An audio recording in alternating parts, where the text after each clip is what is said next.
So it's been a few days since we've done a dev video here. I think the last one was like Wednesday, and it's actually I know we did some Friday. But it's mostly been single blocks months. So we're gonna get back into doing some little bit bigger mods. First, we're gonna do a warm up for today since I'm a little bit groggy because they're running fireworks all night again. I have a theory they're gonna do this all night again today, tomorrow, and the next day.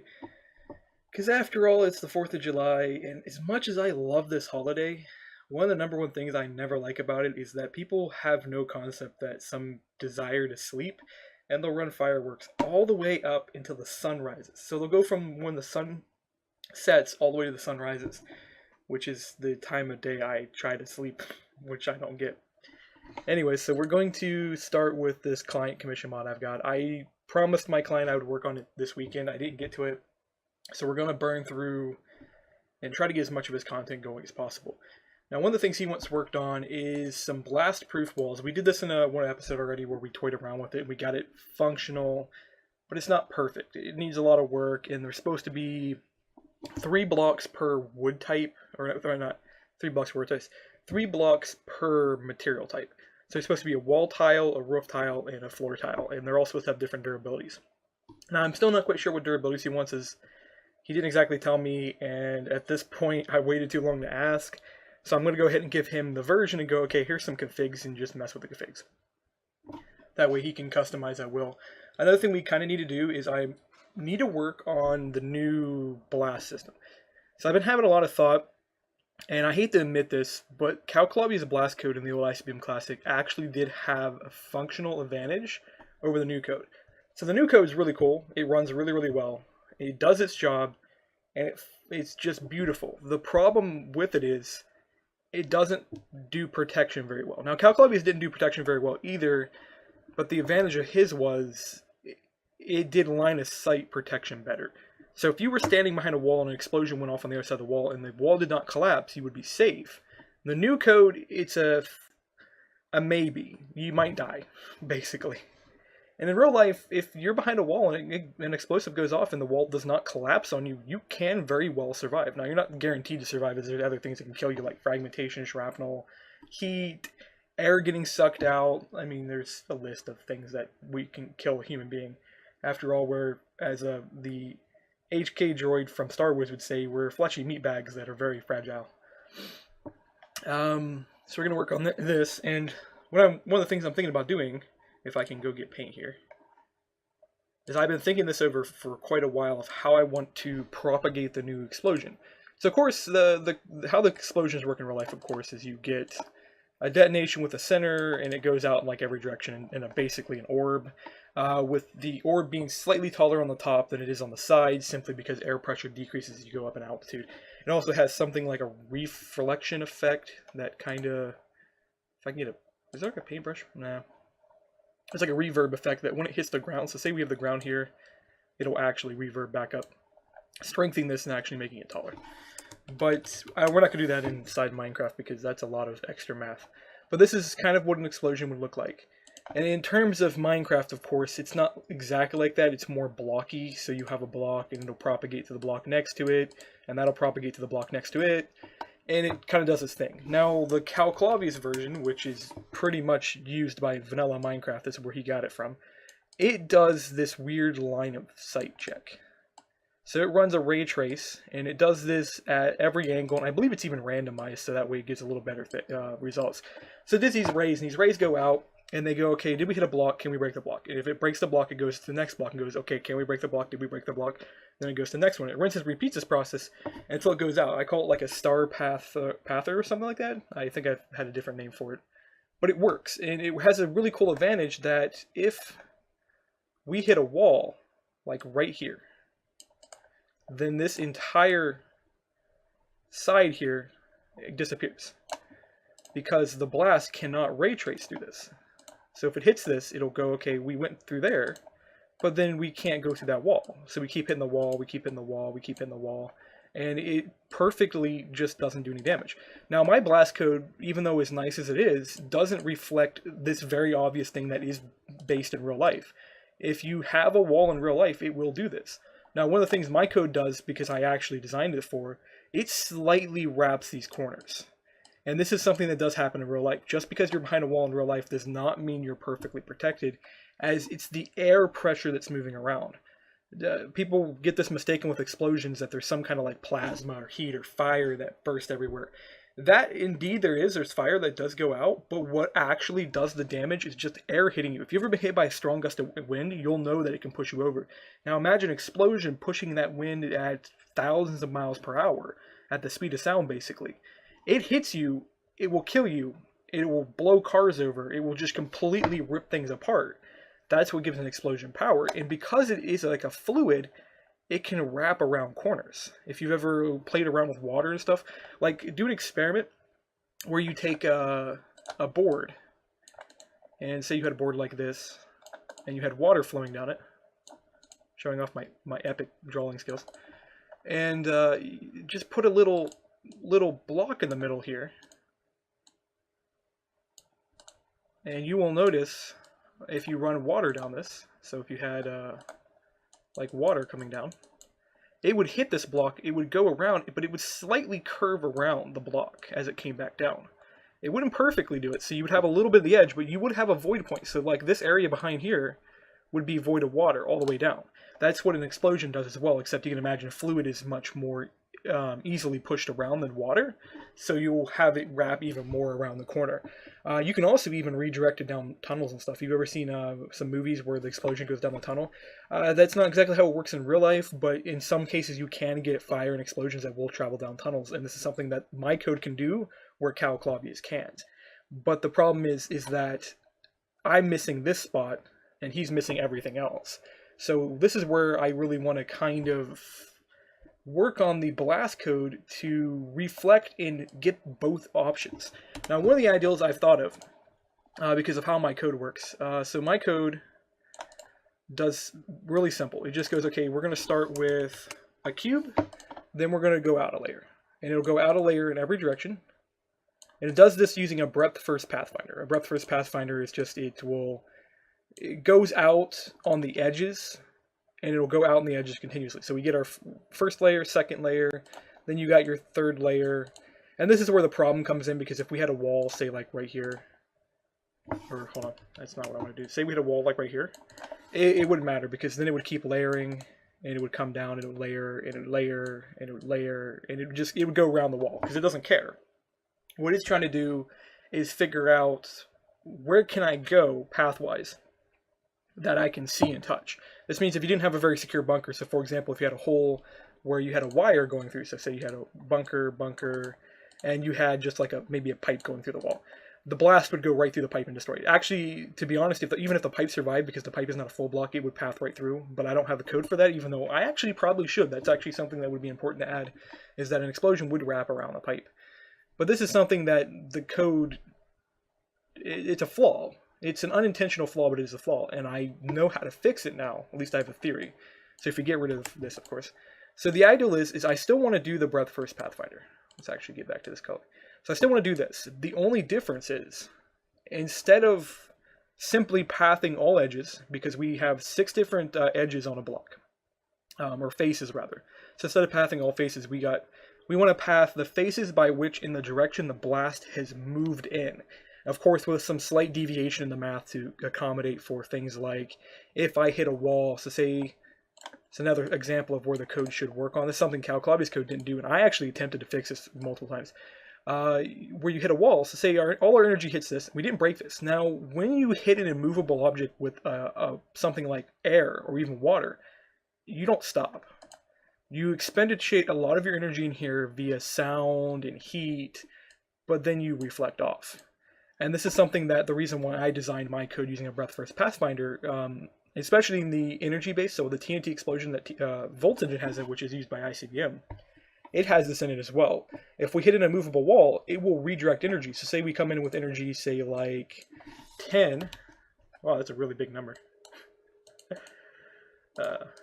So say we came in with 10, we would reflect with 2, because it would absorb, say, like 8 energy into the block.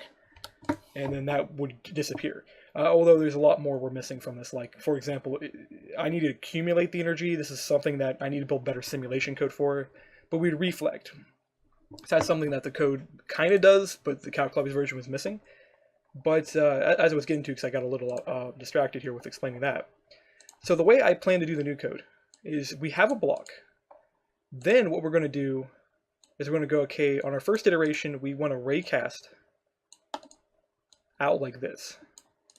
And we want to figure out, can I see all 4 blocks next to me and can I destroy all 4 blocks next to me? Then when we hit our next block, if I can get the right tool here, we want to raycast out to the corners. So this would be, say like our second stage is this color. And, oh come on, paint, give me the tools. We want to go out like this. But then at the same time, we want to go out like this.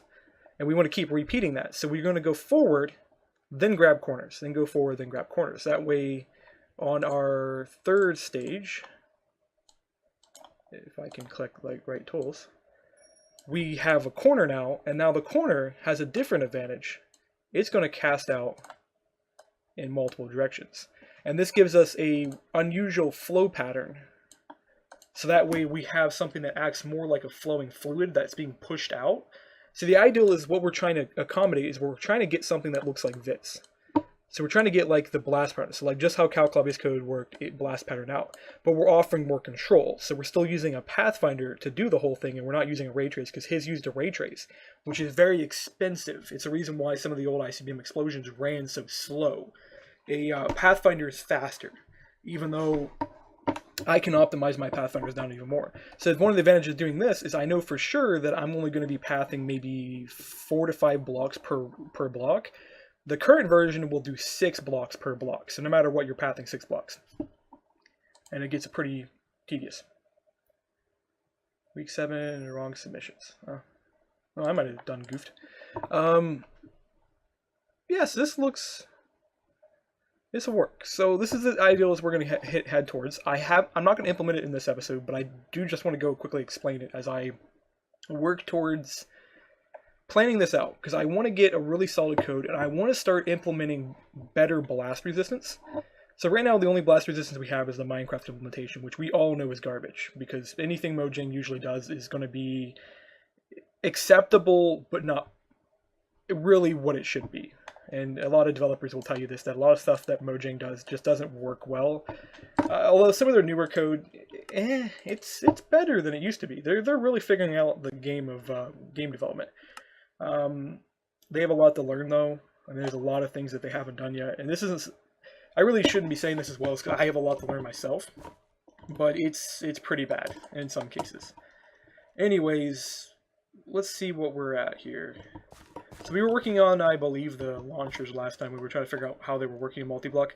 We're going to get back to this sometime this week and finish off the launchers, and then finish off all the JSON stuff, and then get a new version of ICBM released.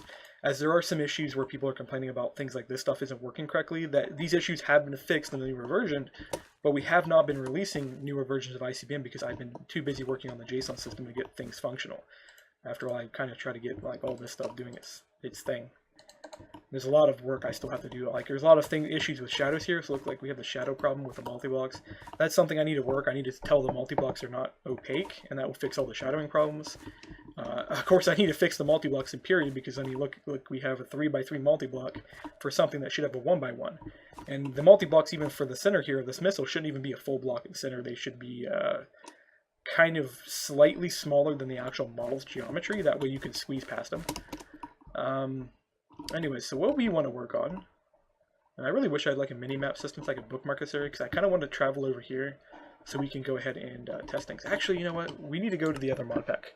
Apologies for loading up the wrong one, but there is a mod pack I do have for testing Wojuju stuff, particularly that because of the fact that his mod now prevents explosions from going off. So when you set off TNT with his mod, it will damage these walls, which is what you're seeing. This is a wooden wall here. And it won't damage the train. Only the wooden walls. I don't know what he plans to do with that. I've yet to ask.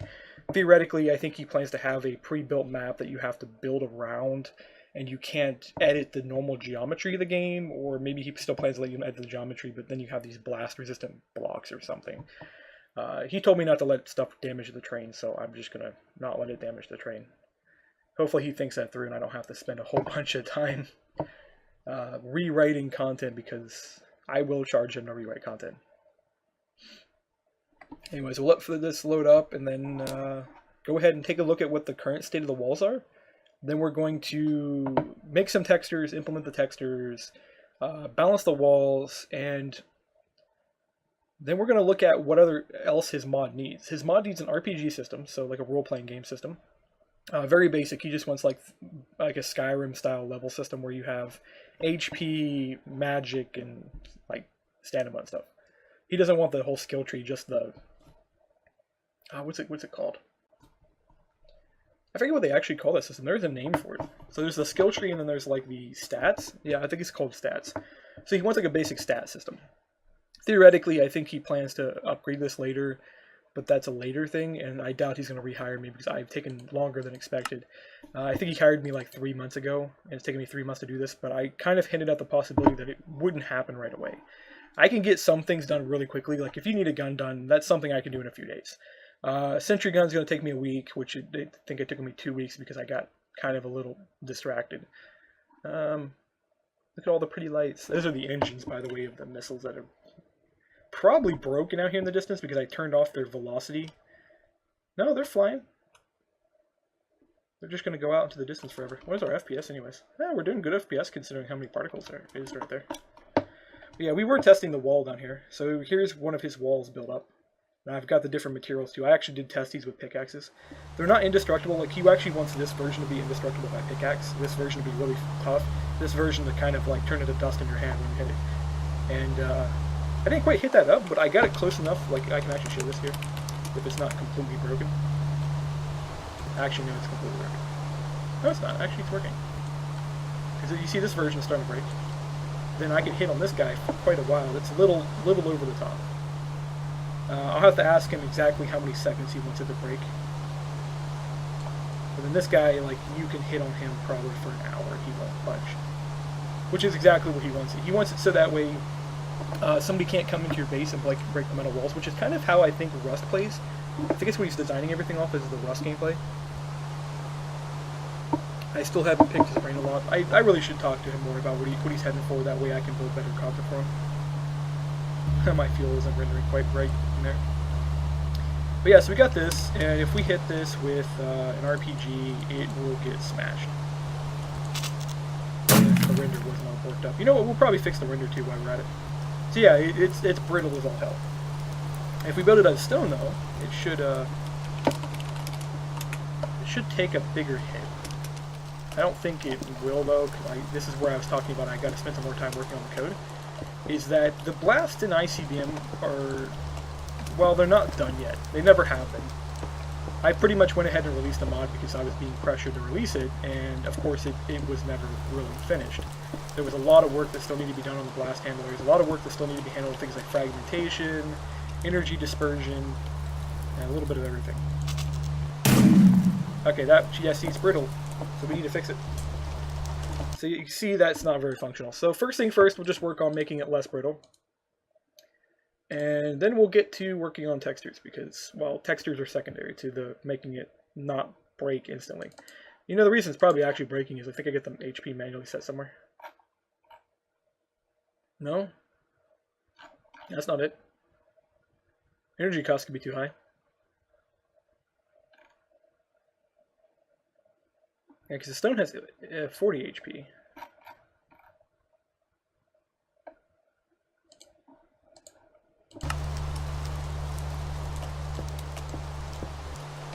Okay, so I'm not getting a... Actually, no, if I shoot it with the RPG, it'll tell me what material it is. No? I'm not getting this here? I think everything's defaulting to material wood because this system here is not working properly. So let's put a break line here, and this may be where our problem is. This may be just a defect inside of the Volts engine, which could explain what's going on.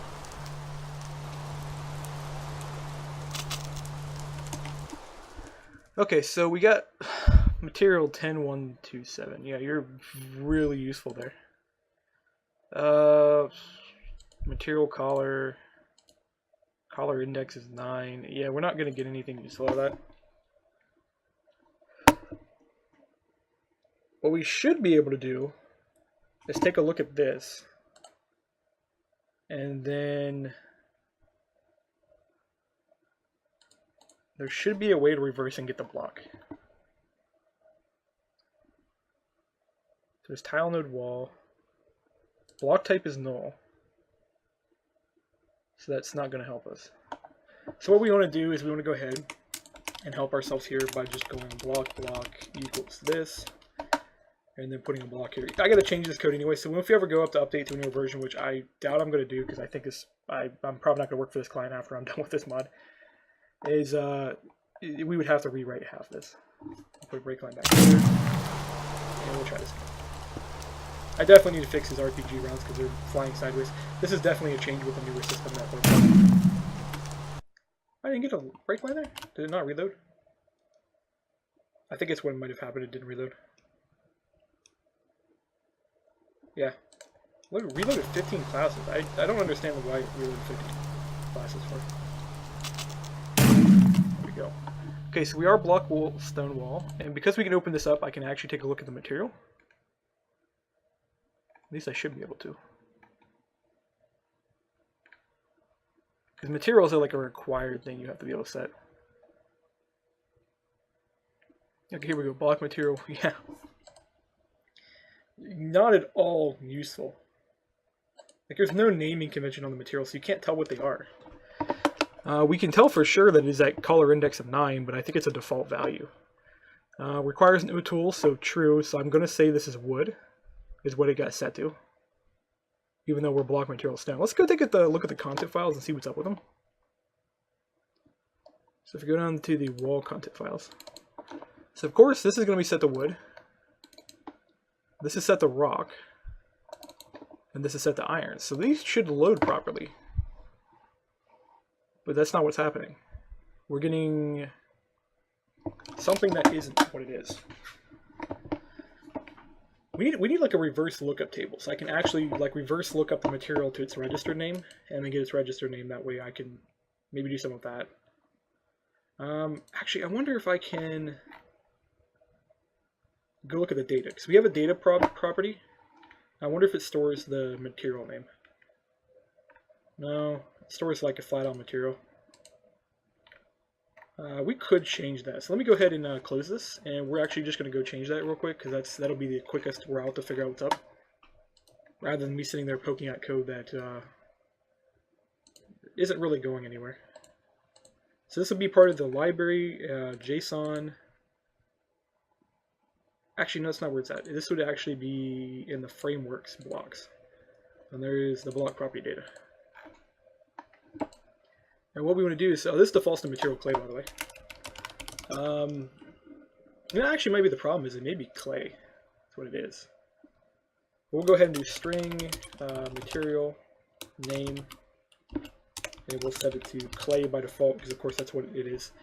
And we'll come down to the method that sets it, which is down here. A lot of annotations down here. Okay, here's the material. And we'll go this dot material name equals mat name. And this will let us key in on what name was set on it. And that way we can actually we'll just put a break on here too while we're at it. This will at least tell us what's going on, and if it's, for some reason, when it hits this line, it's not working correctly, if the dictionary value isn't coming back. One way, I mean, these are lowercase here, so there shouldn't be any problem with dictionary value, and you can clearly see there is a rock right there, and we have iron, and there's wood. So we have the basic materials. We don't have everything, of course, because, I mean, there's a lot of values to, like it says, add rest. There's a lot of materials that need to be added. I need to make my own materials for machines and stuff, for example. That way there is a material that's particularly dedicated towards a machine. And what it'll do is it'll extend... Yeah, so good on here.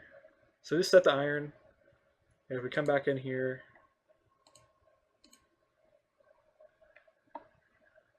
Oh, cool, let me stop on this. So we got our material 5 volt mat name, okay. I still don't like how that's set that way. I might make my own materials and like super replace all of the vanilla ones just to toy around with the code. Did that get called twice? No, it didn't get called twice. It just iterated through it twice. There's the rock, so he's going to set in a rock.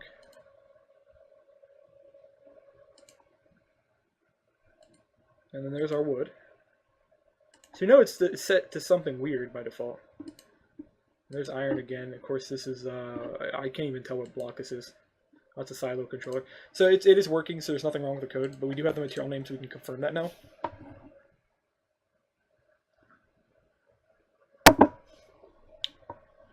Now we just got to figure out why, when we come over to our tile wall, that this set of code isn't working.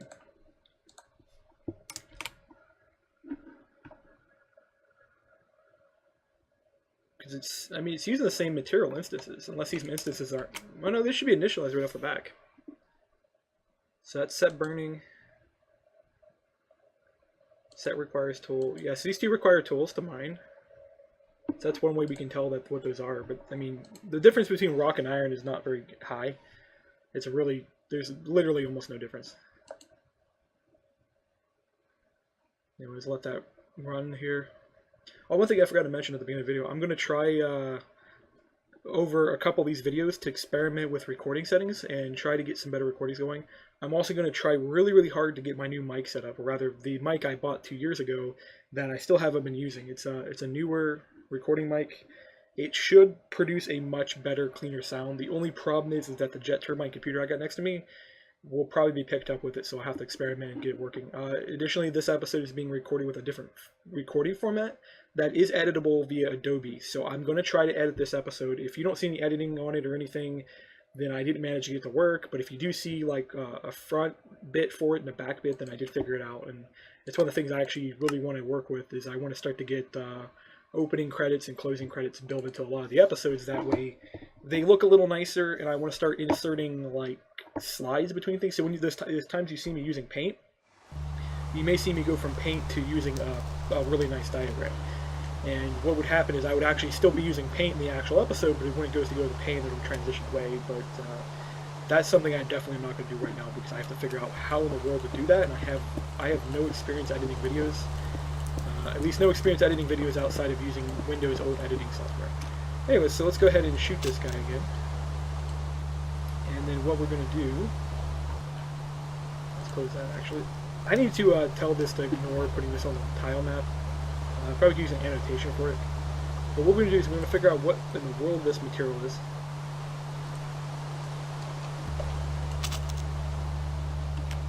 Okay, so wall stone, material is 5259. And if we come down here, so matte wood, we'll look at the debugger, is 10, so it's 1186. By the way, this number at the back changes every time you run Minecraft. This is what's called a hash number. It's just tells you where it's stored in memory. Or at least that's kind of what it's supposed to do. The reality of it is it doesn't always do that. Okay, actually I'm going to put a break line here. And we want to actually open this up. So iron is 5305. How did we end up?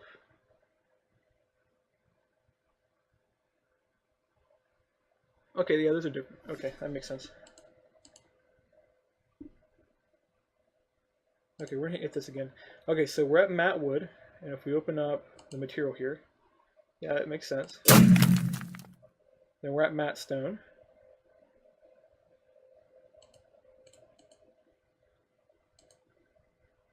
That doesn't make any sense. The material that's got registered for stone is 10158. The material we're seeing up here is 5256. I don't understand.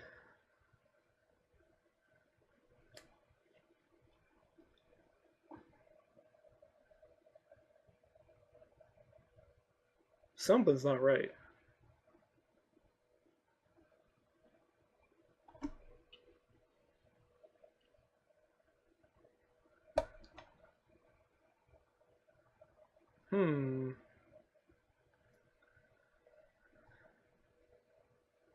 These two instances won't equal each other, which is the problem.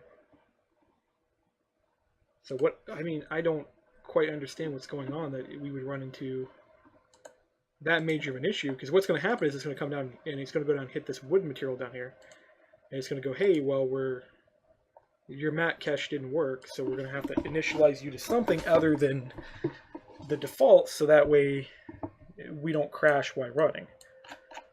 But for some reason these values aren't working.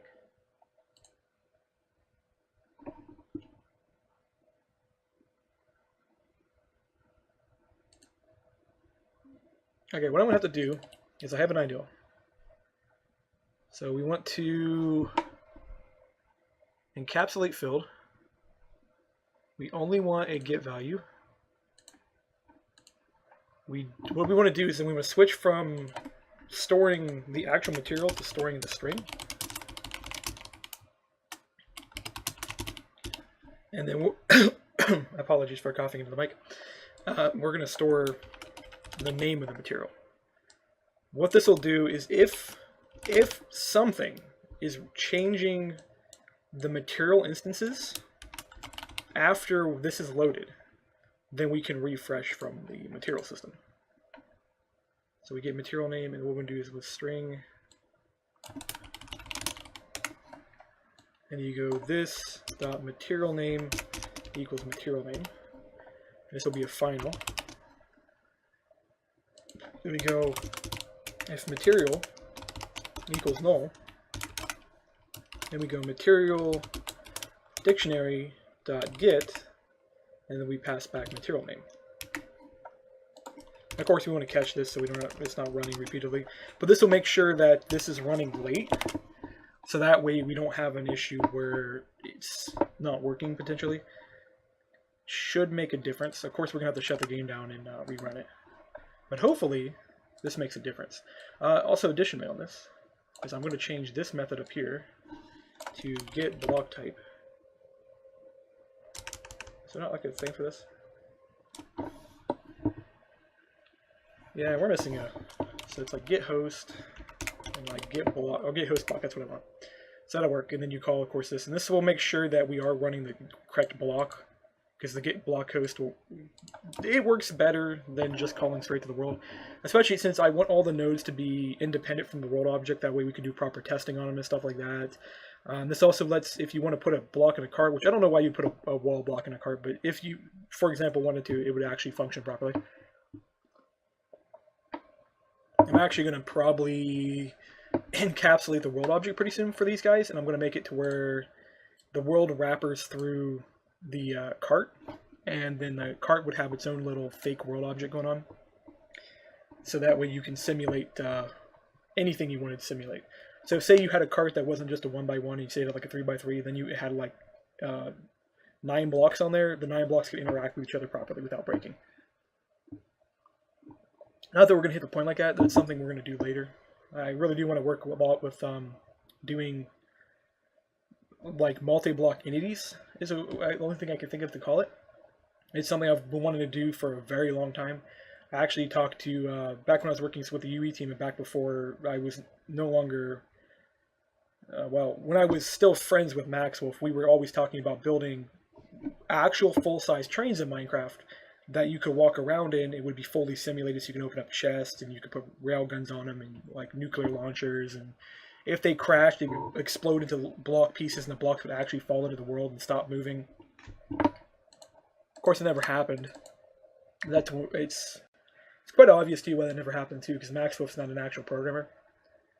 And for those of you who haven't been following on Twitter, that's the guy I've been talking about who stole somebody else's game and he's an asset flipper basically. And I feel bad for calling him a friend. Why did you null point? Fragment type dot name dot 2 lowercase, and I do not know why you broke, but you broke.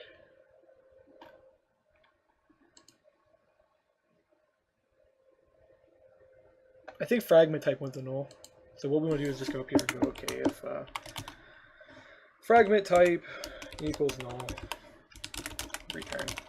And just like lazy it out. This is not what you want to do when you fix a bug. This is, as somebody said, novices add corrective code, experts remove the defective code. right now we're going to be a novice and we're going to add corrective code because we don't really know what's defective down here. My theory is that it is, of course, this, and what I'm thinking is it's a packet sync problem, so this is really the only thing we can do, is just put something like that in there, because it's just not going to work properly.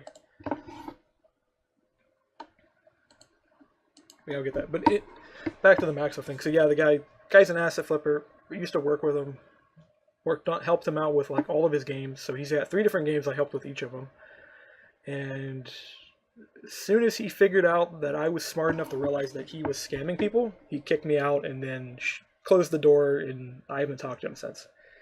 But yeah, when I did work with him, though, we had a lot of cool ideals and stuff. He was the guy who made Mad Science, for those who are familiar with it. Really, really nice mod. The code looks like a Jenga tower, though, so you pull one piece out, the whole thing explodes.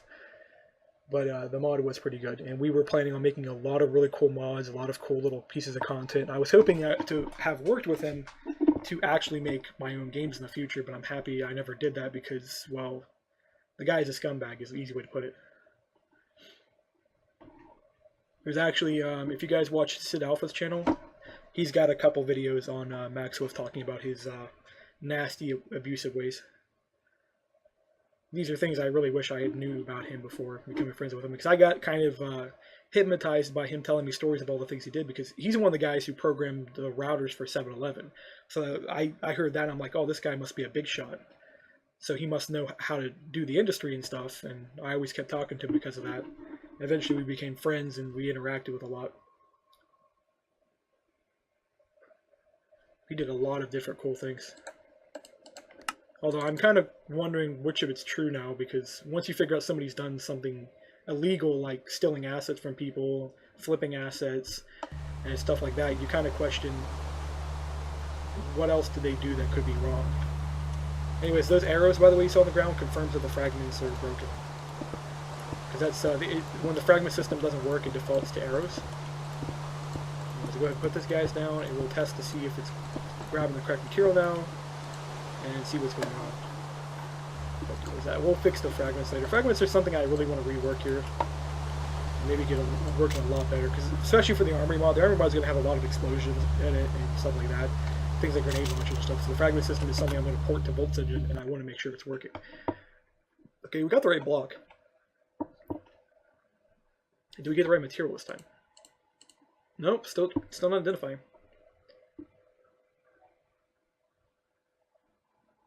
I don't know how to...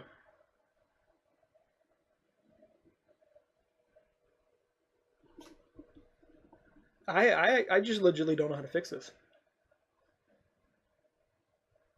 Because they should have the correct materials, but they don't.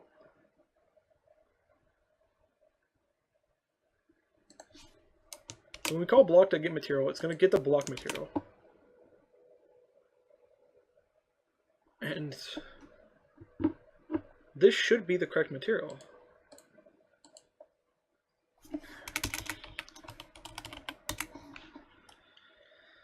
Well, we're going to do this.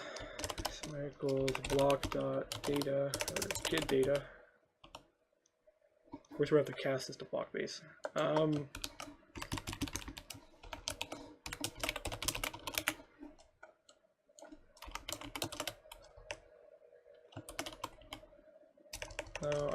want your data instance. There we go.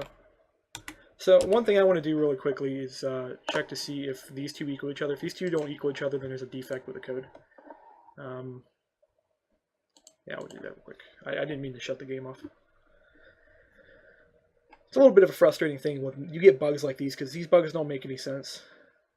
And they're really stupid things like something changes the instance. Well, we don't have any mods that change the material instances. That doesn't make any sense whatsoever. And after doing this, I'm not going to make a mod that changes the material instances either, because if I do, I'm going to have to change the material instances like stupidly early into the game. That way I don't break somebody's reference. And the only way to prevent reference breaking is then I got to pull a trick out of my ass for reflection and stuff like that and replace the instance so that way anything that was referencing it still thinks it's the same material, which is a big no-no when you're working with Java. You're not supposed to ever do that. That's the hacker type of stuff that you run into. And the only reason I even know about it is A buddy of mine likes to, let's say, break software, as he wanted to get into the business of doing security testing and stuff. So he knows how to do a lot of that stuff, and he was talking to me about the possibility of changing memory values and changing in-game references to literally manipulate the game and make it believe it's doing something that it should be doing. And he was talking about this as a circumventing way to get around some of the protection systems that mods have built into them. So RotaryCraft, for example, has a protection system built into it where it checks all of its class files to make sure they're not modified. A way to get around that is at runtime to modify those classes, because that check is only run before the mod actually launches, and it's done by Forge. It's not even done by RotaryCraft. It's something that's built into Forge itself. And the way you get around that is a runtime modification. And to prevent referencing failures is you just change the reference in memory, or you change the reference in the JVM machine. Yeah, we got the arrow defects popping up again.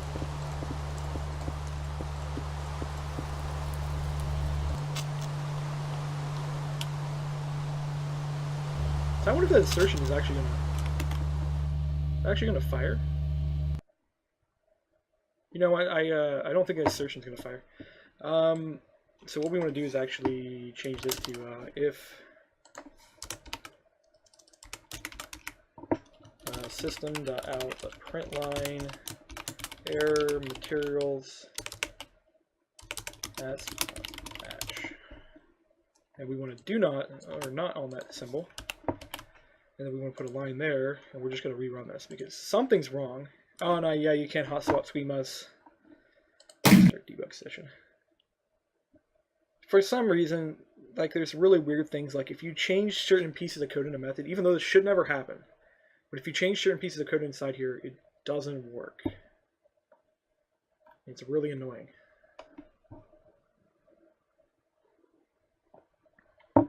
We'll keep at this though.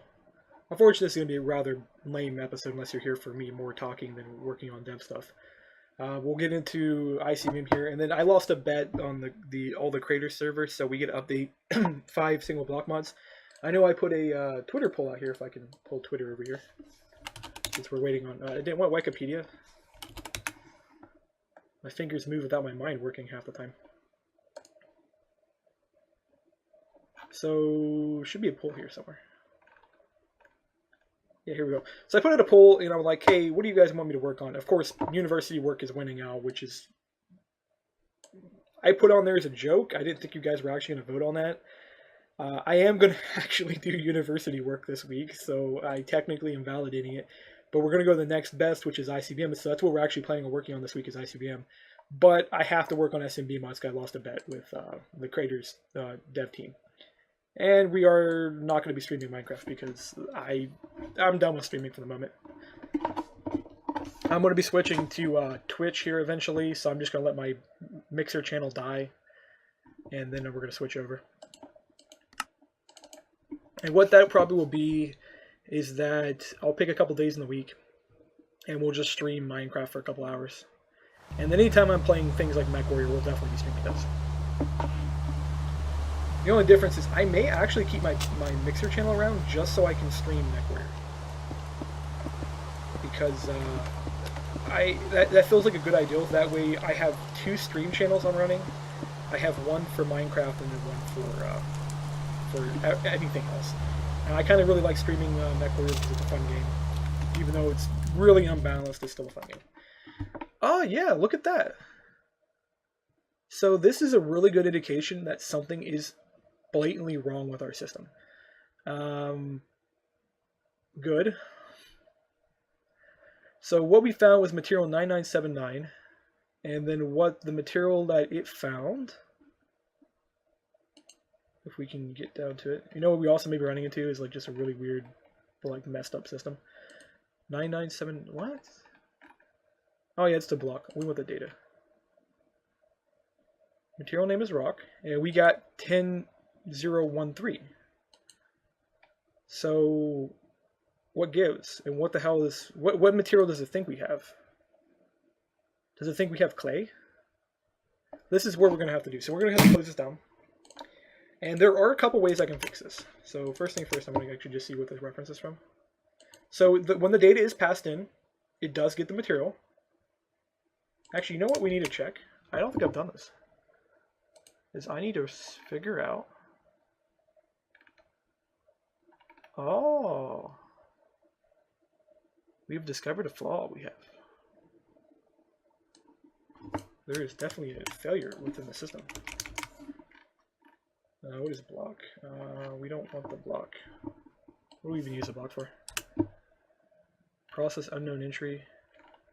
Shoot.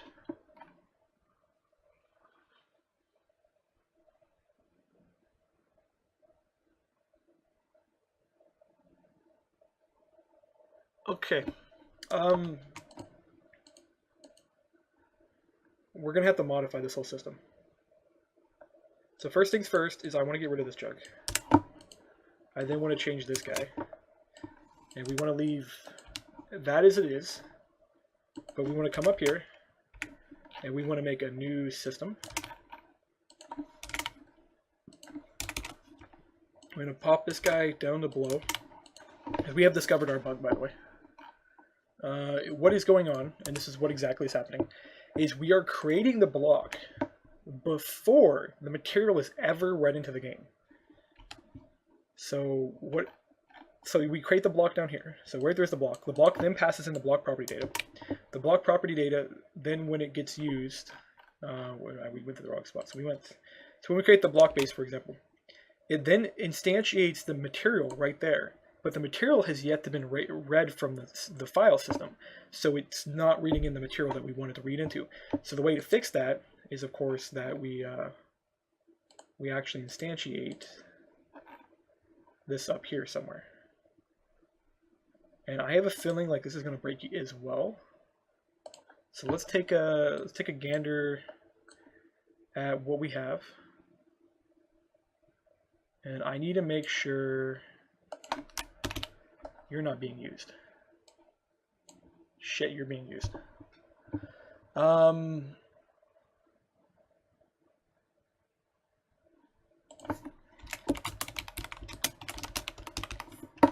The only time this is going to be used right there, that set bound system, is when you're doing overrides. Anyways, we're going to copy this guy here in a second. And then I'm going to return this because this is necessary. But I'm going to pop over to block base, and we're going to do this because this is actually necessary.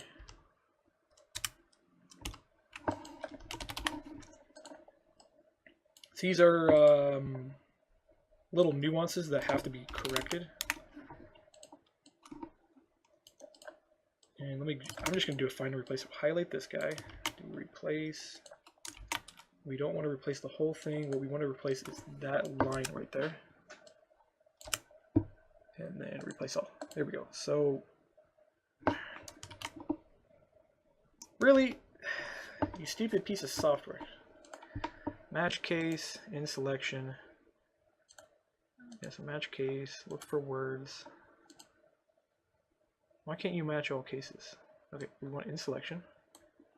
Replace all. There we go. Yeah, I say stupid piece of software, but that really was my fault. Just as a note. It just... Things work, things don't work. That should fix any problems.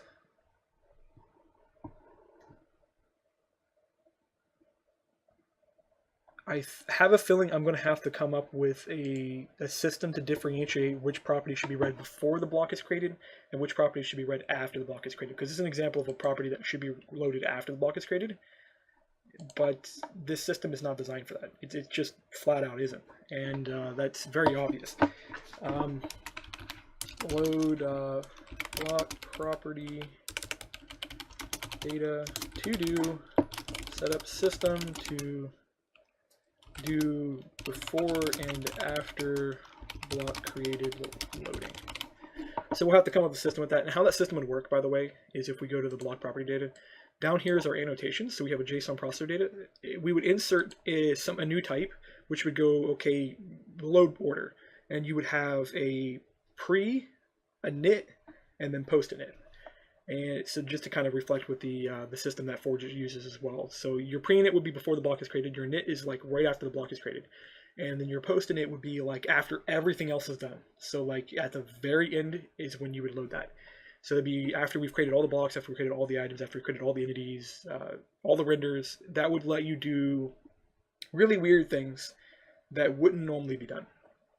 I can't think of exactly what you'd use it for, but when you're implementing a system, sometimes you want to give like those little extra bits that aren't necessary. And this should, actually, if we've done that, we might as well just get rid of this whole piece of junk method. I don't think it's used.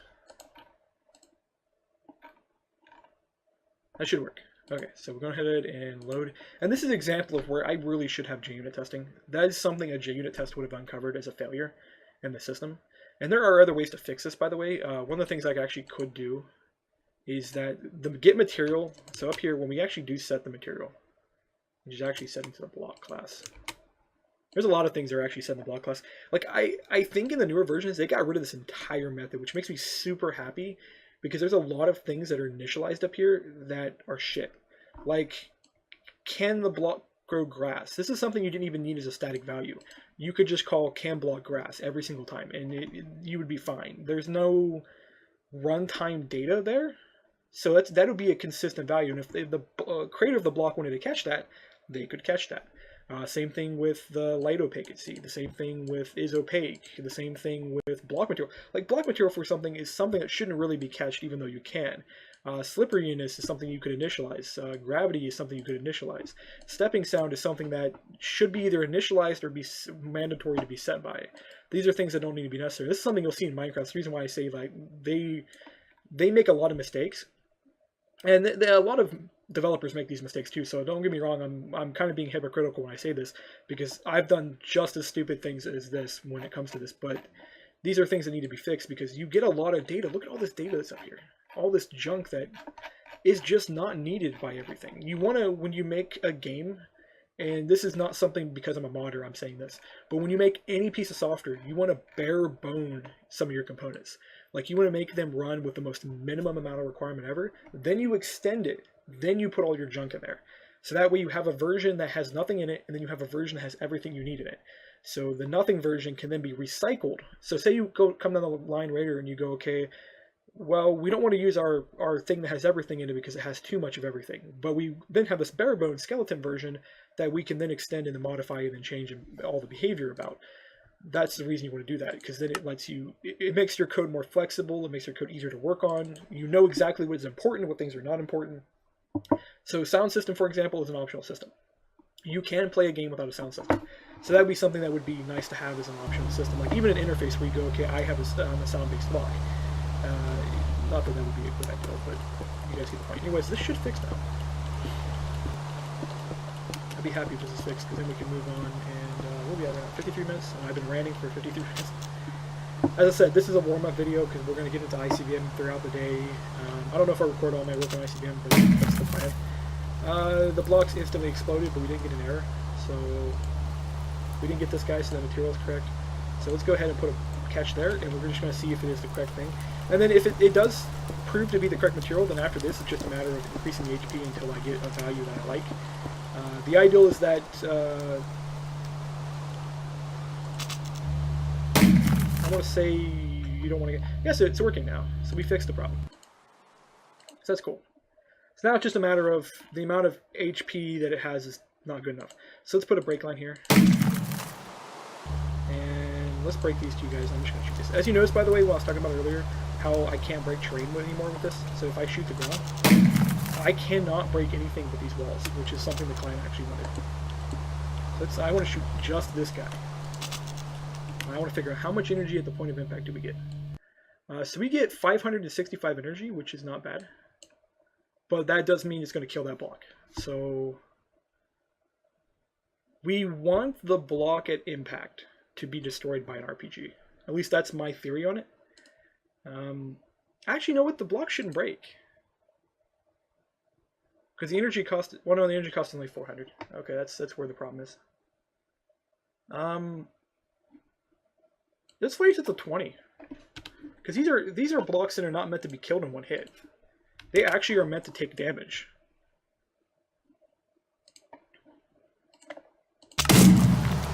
So what we're going to do is place this back down. We're going to test with the new HP values. So we doubled the HP values. And of course I'm going to make a config for the client to do what his thing he wants to do.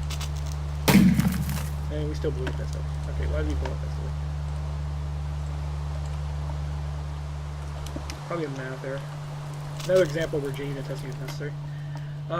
Energy cost is 800.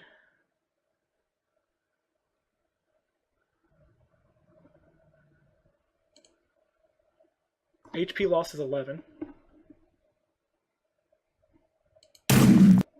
We only lost 11 HP. Why did you die? Okay, so one we want to get rid of. Well, we don't want to get rid of that because that's manually setting our HP. So we have an HP system here. So let's go ahead and click there. I'm gonna see what it's setting my HP to. Because my luck is that we're still getting like some funky code. My HP is 40, so that's not the problem. The block still dies. So we know for sure that if we're right here, the block shouldn't explode. And we indeed are on that line. And what we want to do is we want to see where that line is, because that's what's actually telling the blast code to the block.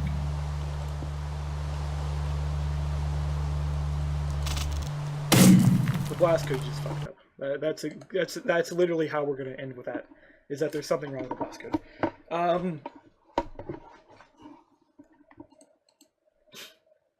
Yeah, go figure. I get everything else done and I discover there's a defect with the... This probably happened last time we were working with it when I rewrote the blast code. Okay, so on block mapped, we return our block edit.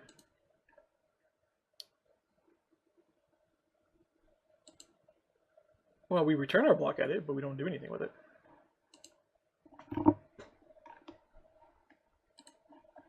Okay, so I block edit.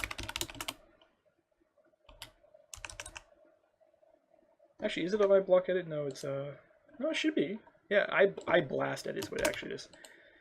Go for reading here.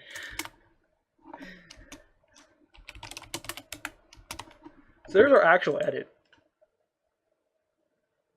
And where's our energy at? So there's energy expenditure greater than that. We set the energy. Then here's our actual blast edit. We put it in the maps. We put the vec in the map, actually. What does the map do? I blast to edit. So we go, okay, only iterate through side if we have more energy. So if we run out of energy, we don't iterate anymore. But what's happening is we're actually putting a blast edit into the map. So what we actually want to do is we're going to go, okay, if blast edit doesn't equal null, and then we want to put blast edit in there. I think it's what we want to do, but this is an example of where I don't have proper notes on my own code. And I don't know how I originally designed this. This is a really good example that if any of you guys ever want to do mod development or even just software development or anything, always write down what you plan to do. As stupid as it sounds, like it could be something simple as like, I want to make a flower that's yellow. If you don't write it down, you'll come back a couple weeks later and you go, okay, what was the color I wanted to make the flower? I think it was blue. And you're completely wrong, and that's the problem. It's an example I run into as well. Is it's you don't write that stuff down, and then you forget what it was you originally wanted to do. So we're looking at this code, and we know, okay, here's the amount of energy. So this actually needs to be changed to energy cost, because you see, like right here, for example, we're passing an energy cost, and we're passing any amount of energy left. And here's an example, like here's energy cost coming back. And we want to get, so here's to get energy. So this returns leftover after affected things. So I'm actually wrong on that thing. This is actually energy left, or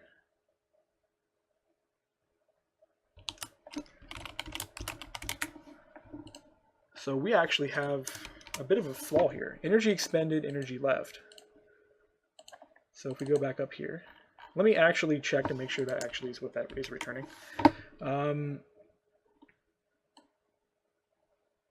Yeah, so there's leftover energy, leftover energy.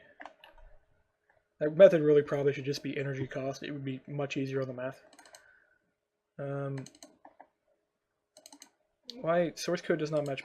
Okay, thank you, the system. Get energy cost of tile. So this is a really misleading method. Is that we really want that. So let's go ahead and close this down. I'm going to sit here and just redesign this real quick. Apologies, this is going to be like boring as fuck, but you get the point. So here's energy cost. And we're going to put like a -1 is a sign that you don't have energy. And we're just going to throw energy cost back.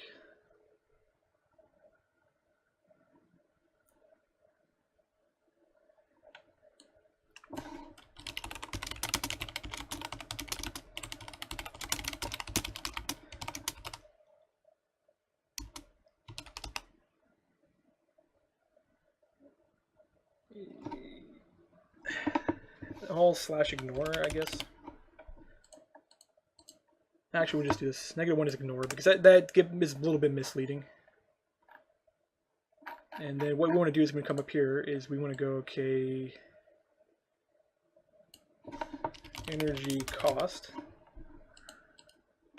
And we want to go, okay, float energy left equals energy minus energy cost. And what we want to do is we go, okay, if energy, actually, you know what, we want to go energy cost is greater than this. We want to go if the amount of energy it took to break that block is greater than -1, so it's not -1, so we're good. Then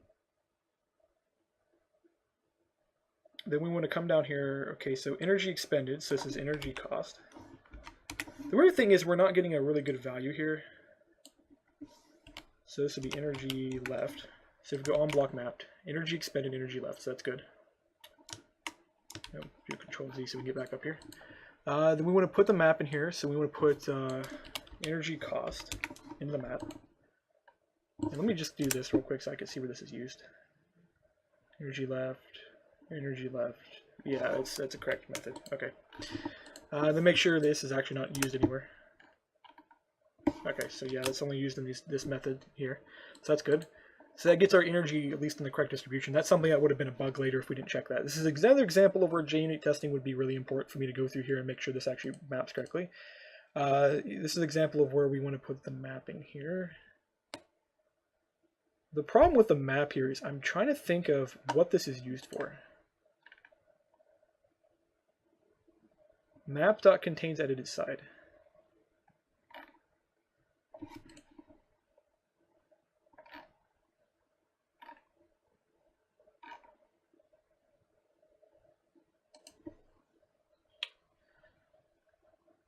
Trying to think of, like, the big problem is when we look at this, is this responsible for breaking the block, or is this code responsible for breaking the block?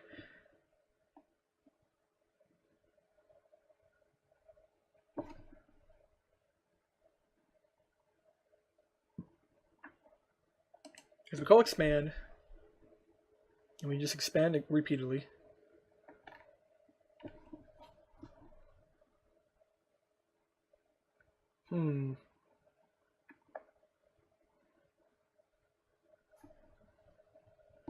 Direction does not equal sides. So here's the sides we can iterate. I think if we just we leave it out of here, it will work. So let's go ahead and try it. I mean, the worst case scenario, we load it up and it breaks, and then we just start over again. That's a good point about science, is that you can try as many times as you want. There's no failure is not a bad thing. It's actually a good thing. It lets you learn what's wrong and what not to do next time. And what better ways to document your code too? So there's vec.setEnergy.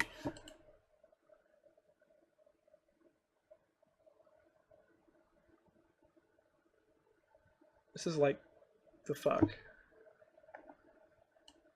This is a really good example of just how messed up this code is. So this actually should be up here. Keep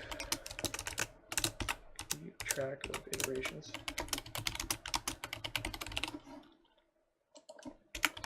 Calculate energy lost on block path. Only path block if cost is not great. Set energy path through block. Get edit result of path block.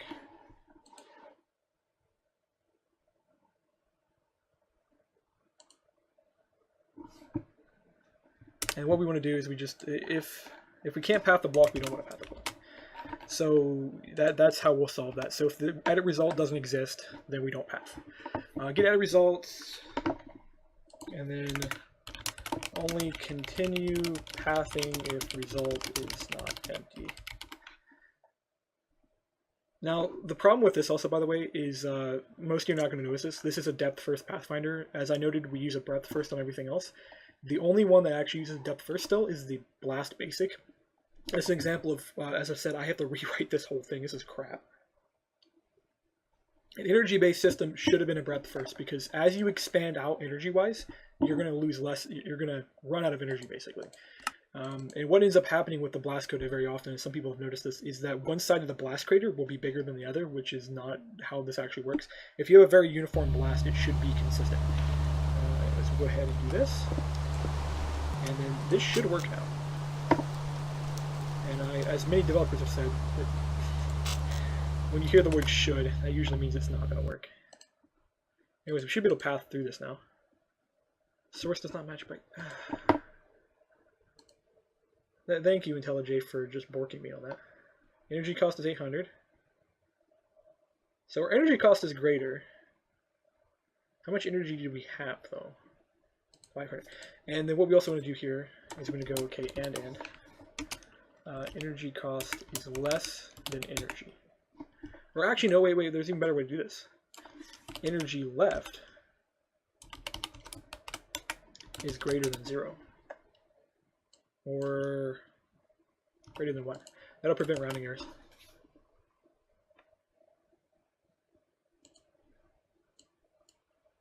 This also will mean that you have to get 1 point of damage over what the actual HP value requires in order to completely destroy a block. But it will prevent really retarded rounding errors, which is more important than getting it perfect.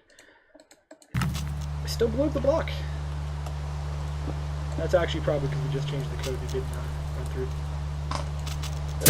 Nope, still blew up the block.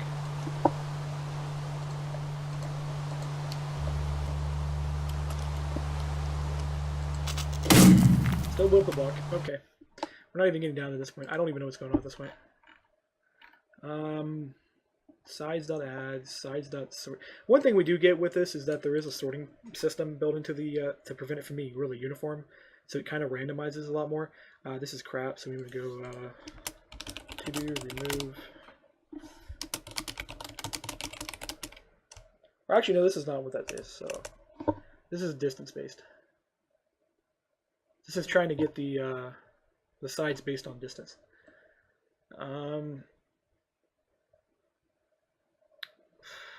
Crap.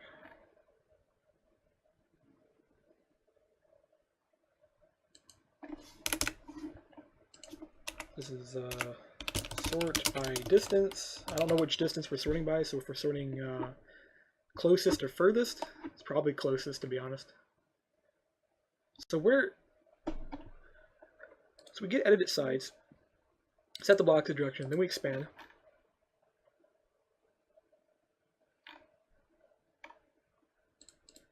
But how is this getting added to the mapped blocks? That's what I don't understand. Is how are we actually ending up with something that functions, I guess? At this point, I'm about to recode the whole thing. So we get down here, and we get the energy cost, and we're up here, and we know the amount of energy left should be crap, because 800 minus 500, for example, should result in a negative number. So we should know that their energy left is good. And we make sure the energy cost is greater than 0, because if it's -1, that means it's immune to blasts. And it should absorb all the energy.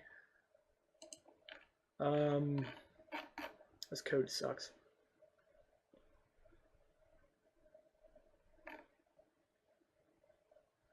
There's a lot of things wrong with it. This is one of the earliest pieces of code I made for ICBM, and it clearly shows there's a lot of problems with it. This is where you kind of don't throw a design out and you just kind of go, yay, let's make some code. So I need to just watch how this code iterates through from start to finish. That's literally the only solution I can think of at this point, as I need to understand what this code is doing.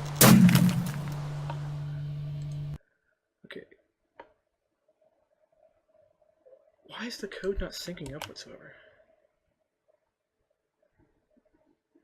Okay,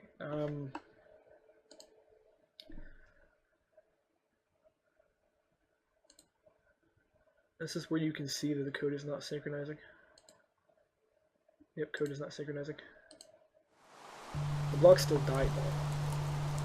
That's what doesn't make any sense at all, is you just saw it just go... You know what's actually killing it? There's a piece of code that starts really early into the system. Yep, right there it is. There's a piece of code that's designed to prevent the core center block from being... Well, it's going to destroy whatever it is. Shoot. That's this piece of code, pretty much. Crap. This needs fixed. There's trigger pathfinder. Map, edit. So we want to make sure that the pathfinder does trigger.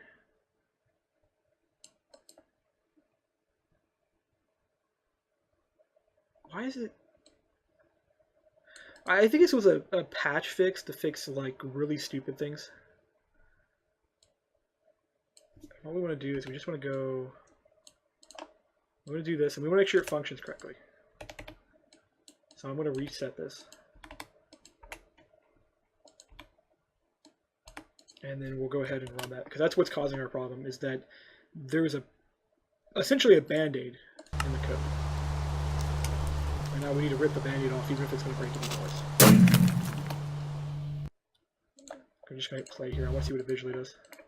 It worked. So it solved our problem. Let's see how many of these RPGs we need to break this.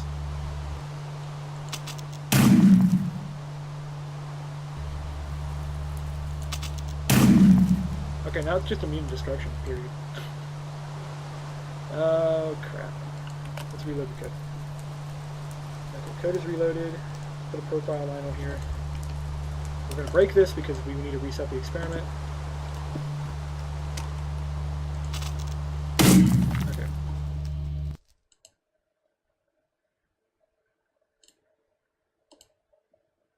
$800. Energy left is negative.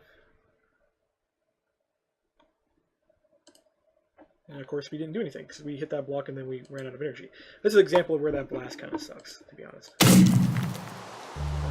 I definitely need to... What I'm going to probably do is for the energy-based blast, I'm going to switch to Calculavia's old code. Because in the case of that, that's probably the best code to make this work. And we'll get to rewriting that here soonish. Because it does run pretty well. What is the HP that's blocked? So we know it's working, but is the block taking damage? That's what we need to know.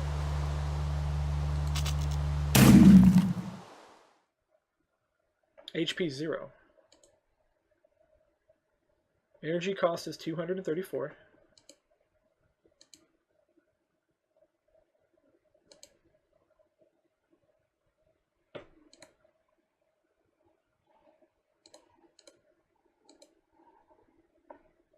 We got an edit.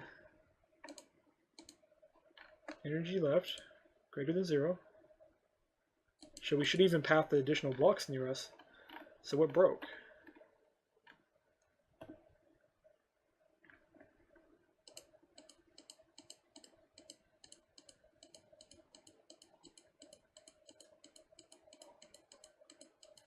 Why is side null?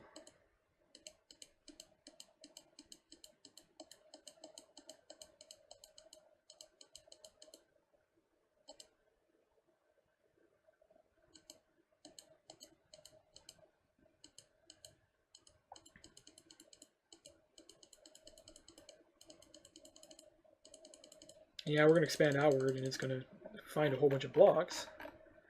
And what we should do is after pathfinding, we should hit this line. Should come down. And then we should add all edits. And then it should sort all the edits as well. So here's a list of every block it pathed. One of these should be our nice, pretty block that we want to blow up.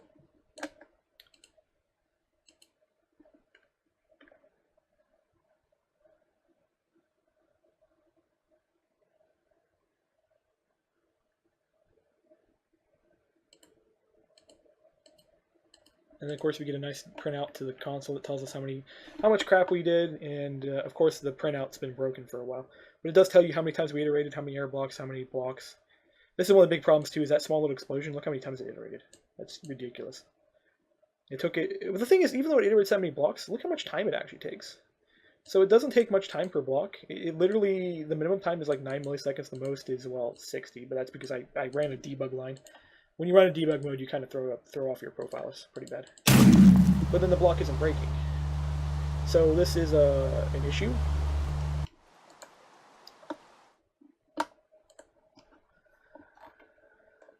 I don't understand why it is an issue. Because when we expand,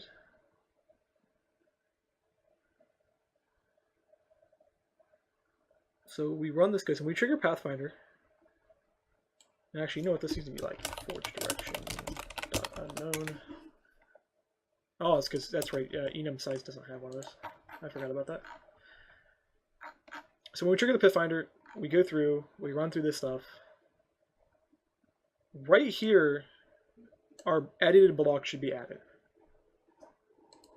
And I'm pretty sure it is. And yet we come up here and we're not getting a change.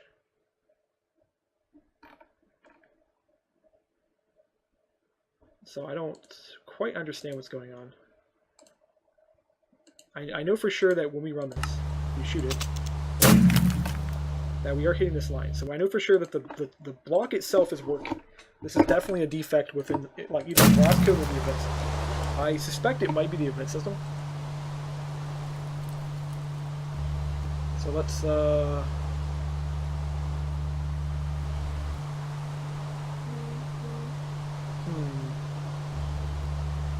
we having rounding errors? Actually, let me check it real quick.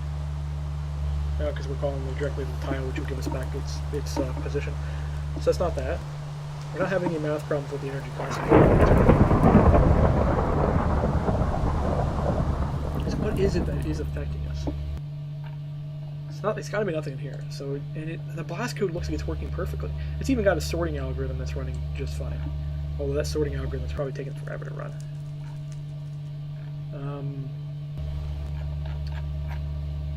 What in the world is broken?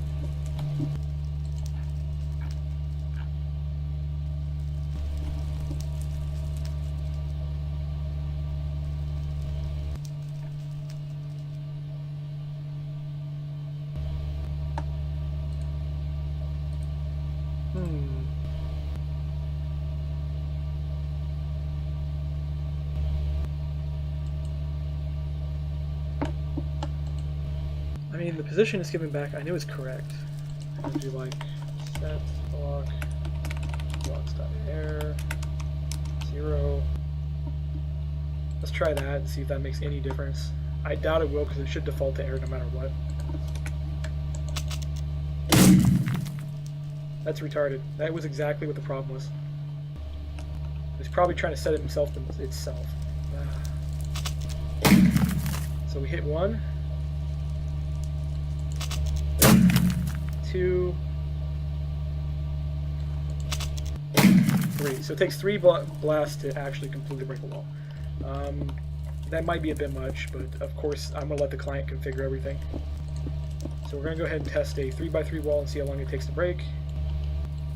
Which, by the way, even though this is for a client commission and the client actually wants this stuff to be exclusive to his mod pack, I am going to make a mod that has some similar content to this.